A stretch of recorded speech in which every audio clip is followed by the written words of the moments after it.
हरिभक्त पारायण श्री बाबा महाराज सातारकर यांचे अमृतानुभव यावर प्रवचन चालू आहे। नेहमीच्या प्रथेप्रमाणे बाबा महाराजांचा सत्कार श्री बिडवे व पोथीला हार श्री वसंतराव सातपुते हे घालतील।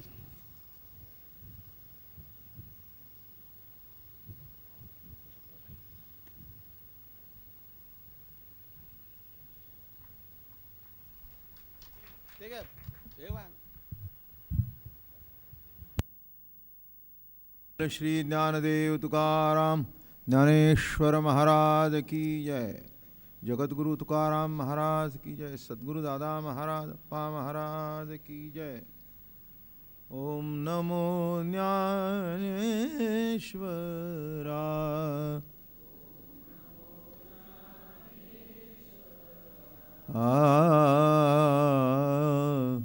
ओम नमो ज्ञानेश्वरा।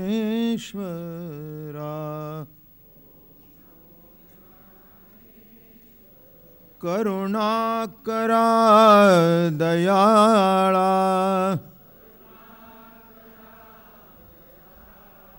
तुमचा अनुग्रह लाधलो। पावन झालो चराचरी,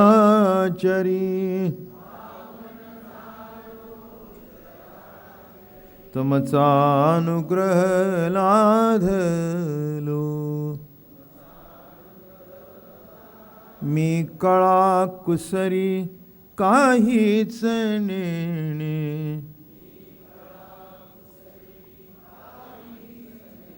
मी कळा कुसरी काहीच नेणे।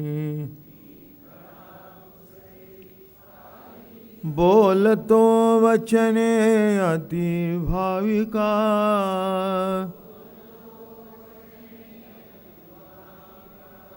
तुमचा अनुग्रह लाधलो।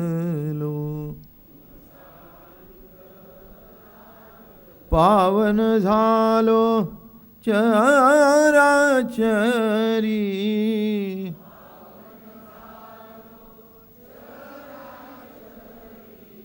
तुमचा अनुग्रह लाधलो।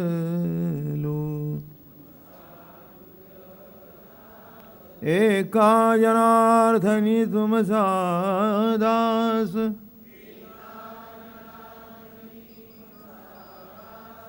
एका जनार्दनी तुमचा दास,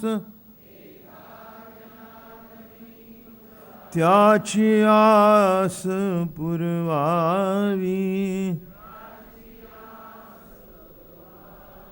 तुमचा अनुग्रह लाधलो। पावन झालो चराचरी,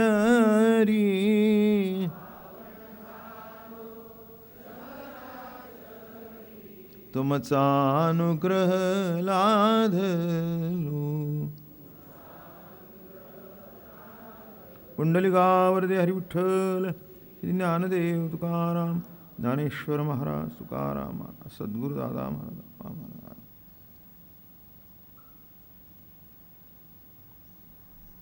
माऊली महावैष्णव संत श्रेष्ठ ज्ञानेश्वर भगवान आणि आपल्या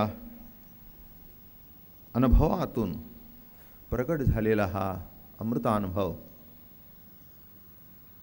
मोठ्या आवडीने प्रेमाने प्रकट करत आहेत। सामान्यतः एक व्यवहार असा आहे, तत्व आहे पण ज्ञान नाही।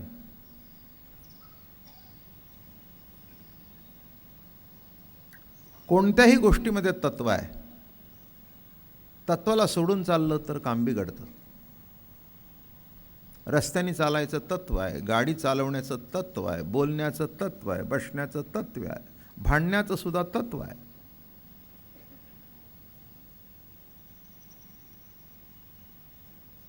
म्हणून भांडण करणारे सुद्धा बोलतात आवासावा बोलू नका, तत्वाला दुरून बोला। भांडा पण कसे भांडा, उगीच काहीतरी वाद घालायचा नाही, तत्वाला सोडून बोलताय तुम्ही। माझं बोलणं कळलं का? तसं तत्व आहे पण ज्ञान नाही। तेव्हा या अमृतानुभवाच्या माध्यमातून ज्ञानेश्वर महाराजांनी एक जे अलौकिक स्फूर्तिवाद जो प्रगट केला, चिद्विलास प्रगट केला, जीवनाकडे जगाची बघण्याकडे एक अलौकिक दृष्टी त्यांना होती. दृष्टी आली की सृष्टी पालटते, हा नियम आहे. कोणत्याही गोष्टीकडे बघण्याची दृष्टी पाहिजे. काही माणसं डोळे नाहीत म्हणून आंधळे आहेत आणि काही डोळे असून आंधळे आहेत.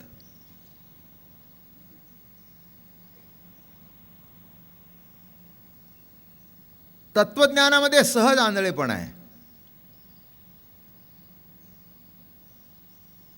काय म्हटलं मी? काही माणसं डोळे असून आंधळे आहेत, काही माणसांना डोळे नाहीत म्हणून आंधळे आहेत. आणि तत्वज्ञानाच्या विषयामध्ये तुकाराम महाराज म्हणाले, सहज मी आंधळा गा निज निराकार पंथे. त्यांना विचारलं, महाराज तुम्ही आंधळे कसे? सहज मी आंधळा गा. ते म्हणले, मला परमात्म्याशिवाय दुसरं काही दिसत नाही म्हणून मी आंधळा. काय म्हटलं मी? हां, एक लक्षात घ्या, आंधळा म्हणजे कोण? एक कॉमन फॅक्टर आहे आंधळ्यामधला, ज्याला दिसत नाही तो आंधळा. दिसत नाही ही व्याख्या झाली. आंधळा कोण? दिसतो तो का दिसत नाही तो? दिसत नाही. एक व्यक्ती अशी आहे की त्याला जगाशिवाय दुसरं काही दिसत नाही म्हणून आंधळा, आणि एक असा आहे देवाशिवाय दुसरं काही दिसत नाही म्हणून आंधळा. दिसत नाही ही व्याख्या. म्हणून सहज मी आंधळा गा निज निराकार पंथे. निज निराकार पंथाकडून जर विचार केला तर मी कसा आहे? आंधळा आहे. कारण मला माझ्या प्रभूशिवाय दुसरं काही दिसतच नाही.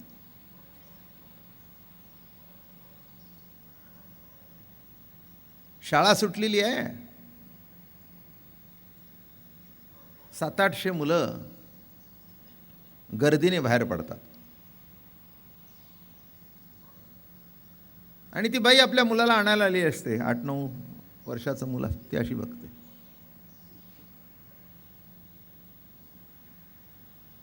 सहाशे मुलांना बघते पण बघत नाही. 600 मुलातून ती आपलं मूल बघते. 600 मुलांच्या बाबतीत ती आंधळी आहे. 600 मुलातून आपले मूल बघते. म्हणजे समोरून जे येतं तिला कोणीही दिसत नाही, दिसतं फक्त तिचं मूल. म्हणून एकाला पांडुरंगाशिवाय दुसरं काही दिसत नाही आणि एकाला जगाशिवाय दुसरं काही दिसत नाही, म्हणून दोन्ही आंधळे. पण एक सामान्य आंधळा आणि एक स्वरूप आंधळा. सहज मी आंधळा गा निज निराकार पंथाकडून जर विचार केला तर मी आंधळा आहे, कारण मला प्रभूशिवाय दुसरं काही दिसतच नाही. म्हणून अशा एक विशिष्ट भूमिकेतून आपण आलो. चांगला प्रवास चालू आहे. 20 दिवस झाले, आलंय शेवटच्या सत्रात आलंय. 6-7 प्रवचनं, 7-8 प्रवचनं होतील अमृतानुभवाची. जेवढं जास्तीत जास्त सांगता येईल तेवढं सांगेन. तेव्हा आपण कुठे आलो होतो परवा? जिता विद्याईसी अन्यथा बोधा ते यवशी तेच यथा बोधेसी निमाली उठी. जिता विद्याईसी, अविद्या जिवंतपणे त्रास देते अन्यथा ज्ञानाने, आणि मेल्यानंतर ती ज्ञान देते. बरं का? म्हणजे काय ज्ञान देते? तर तत्वज्ञान देते. तत्वज्ञान देते म्हणजे काय? मी ब्रह्म आहे देते. आणि मी ब्रह्म आहे हे मोक्ष आहे. मोक्ष आणि मी ब्रह्म हे निराळे शब्द नाही आहेत. ब्रह्म झाला म्हणजे काय झाला? मोक्ष झाला. तसं पहिल्यांदा मी जीव आहे म्हणत होता, हे अन्यथा ज्ञान आहे, हे अज्ञान आहे. पण त्यानंतर जो मोक्ष प्राप्त झाला म्हणजे मी जीव आहे हे म्हणणं बद्धतेचं लक्षण आहे आणि मी ब्रह्म आहे म्हणणं हे मुक्ततेचं लक्षण आहे. पण तसं ते मुक्ततेचं लक्षण नाही आहे, कारण ते अज्ञान कार्य आहे.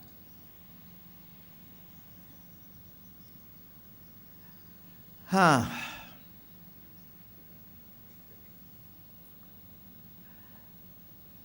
चंदनाचं लाकडं टाकलं तर धुराचा वास निराळाच येतो. पण तंबाखू ओढणाऱ्याने जर विस्तरावर तंबाखू जाळली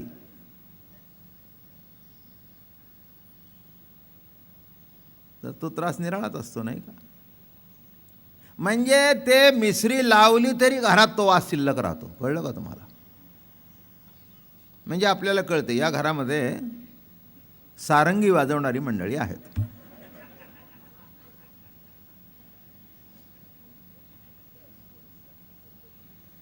म्हणजे ते एकदा सारंगी वाजवणं सुरू झालं की जवळजवळ अर्धा तास संपतच नाही. त्याला सारंगी वाज. काही काही ना बायको भाजून ठेवते, काही काही ना असं कागद ठेवायचं, तंबाखू ठेवायचं, त्याच्यावर विस्तवाचा खडा ठेवायचा आणि भाजून घ्यायची. कडक लागतं. जाऊ द्या, ही माहिती असू द्या, तुम्हाला उद्या कराविषयी वाटली तर.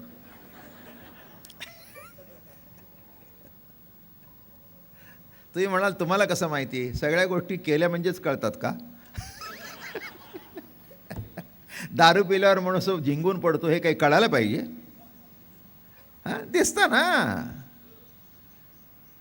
काय सोनं न वापरणाऱ्याला सुद्धा कळतं की सोन्याचा भाव जास्ती आहे. ते वापरायलाच पाहिजे असं काही नाही. जगातल्या प्रत्येक गोष्टी सगळ्या ज्ञात असतात असं काही नाही आहे. पण ज्ञात नसून सुद्धा जे काय ज्ञान आहे ते बरोबरच आहे ना. तेव्हा या ठिकाणी मोक्ष, मोक्ष म्हणजे ज्ञान बरं का. वृत्ती ज्ञान, वृत्ती ज्ञानाचा दुसरा शब्द मोक्ष आहे बरं का. सत्ता ज्ञान निराळं, वृत्ती ज्ञान निराळं. म्हणजे वृत्तीसारखं ज्ञान, वृत्ती जे ठरवेल ते ज्ञान. कसं सांगू? बर, असं नजर टाकली की दिसतं मला.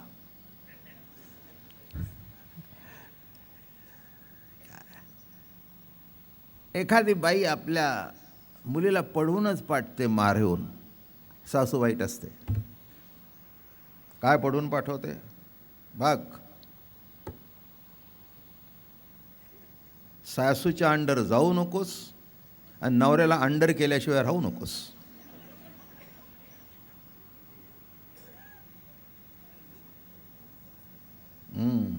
नवरा अंडर असावा आणि सासू पुन्हा आपल्या म्हणजे सगळा संसार अंडर असावा. सासू वाईटच असते. बोलणं कळलं का? ती जाच केल्याशिवाय राहतच नाही. एकदा तिचा दृष्टिकोन तिकडून करून दिला की सासूने सहज जरी विचारलं, बाई चहा पितेस का, मी करून देऊ का? म्हणजे करून देत आहे म्हणजे मला कमी करण्याकरता करून देत आहे का? म्हणजे पुन्हा गावाला सांगायला का? बाबा महाराजाच्या प्रवचनात जाऊन बसाल आणि तिथे जाऊन सांगाल की सून मला चहा सुद्धा करून देत नाही. पुढे येणाऱ्या मंडळीने लवकर यावं बरं का आई, उद्यापासून. हां, आणि असं मधून येऊ नये, मग असं बाजूने तरी यावं. म्हणजे मलाही व्यत्यय नाही, तुम्हालाही व्यत्यय नाही. तुम्हाला पुढे बसून ऐकता मला बरं वाटतं, आवडतं मला. पण काही थोडंसं सांभाळावं, सगळ्यांनीच सांभाळावं. यायचं असेल तर असं बाजूने यावं. एकदम मधून येऊन बरं दिसत नाही, हातात चप्पल बिप्पल घेऊन ते बरंही दिसत नाही, शोभून दिसत नाही. असो, तेव्हा नीट लक्षात घ्या काय आहे की एक दृष्टिकोन प्राप्त झाला. तो दृष्टिकोन आला की वासच वाटतं, वाईटच आहे. चांगलं म्हटलं तरी का तुम्ही चहा करून घेताय म्हणजे गावात जाऊन सांगणार का माझी सून काही करत नाही, निजून राहते, मी करते आणि तिला चहा देते? ती म्हणली तसं नाही ग, माझ्या मनात सुद्धा नाही. माझी एकुलती एक सून आहे, एकुलते एक मुलगा आहे. ठीक आहे, तू माझी आज नाहीस, पण मुलाला जन्म दिला आहे मी. तो जर माझ्या हातून गेला तर पुढे काय होईल? म्हणून तुझ्या भाषेत सांगते, तुझ्या करता नाही पण त्याच्या करता तरी मी तुला सांभाळून घेणार आहे. अर्थ काय? म्हणून तू झोपलीस तरी मला वाईट वाटणार नाही. माझी झोपली असती तर काही वाईट वाटलं असतं का? मग तू झोपलीस तर कुठे बिघडलं? तेव्हा माझ्यात काही उलटा अर्थ नाही, सुलट एकच आहे की माझा मुलगा मला सोडून जाऊ नये. आता याच्यातून तुला काय बघायचं ते बघ. काय मग माहेरी गेली, मी सांगितलं तसं वागलीस का नाही? ह्या बघा, हे दोन्ही बाळांच्या त्या आया आणि सासवा वाईटच वाटोळ करतात संसारात. सगळे स्वतः नवऱ्याकडे नीत नांदायचं नाही, मुलगी गेली तर नांदून द्यायचं नाही. इकडेही अज्ञान, इकडेही अज्ञान. काय म्हटलं मी? लक्षात आलं का काय म्हटलं मी? इकडेही अज्ञान आणि अज्ञानातून जे ज्ञान प्राप्त करून घेतलं की सासू वाईट असते, हे जे ज्ञान प्राप्त झालं तेही अज्ञानाचंच लक्षण. आता नीट कळलं ना? म्हणजे पुन्हा जास्ती काही समजून, म्हणून तुमच्याकडे बघितलं की मला सुचतं बघा.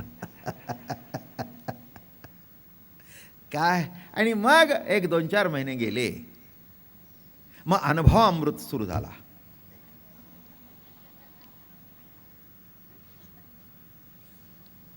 मग तिला कळलं की आपली सासू नाही तर आईच आहे. आणि मग म्हणाली, आई हे बघ, असलं मला भलतं सलतं शिकू नकोस. माझी सासू नाही, आईच आहे, आईच आहे. अगं मला आवडीने प्रेमाने शिकवलं आणि बरोबर आहे ना, तिचं काय चुकलं? तूच जर मला माहेरी शिकवलं नाहीस आणि ती जर बोलली तर तिचं काय चुकलं? चूक तुझी आहे. ती म्हणली, लई शहाणी झालीस म्हणली.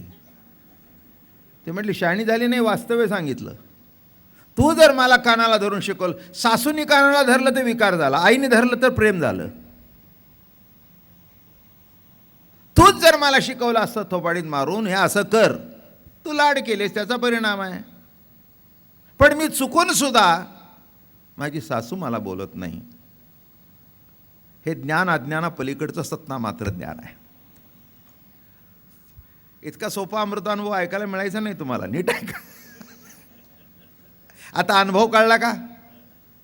वृत्तीज्ञान, वृत्तीज्ञान, अनुभव. अनुभव काय? ती म्हणली, हे सांगूच नकोस, माझा अनुभव हाय, माझा अनुभव हाय. एवढं म्हटल्यानंतर ते म्हणले, बॉय 25 वर्ष आम्ही तुला सांभाळले, 4 महिन्यात पालटलीस. ते म्हणले, गुरुचा एक शब्द पालटायला उपयोगी पडतो.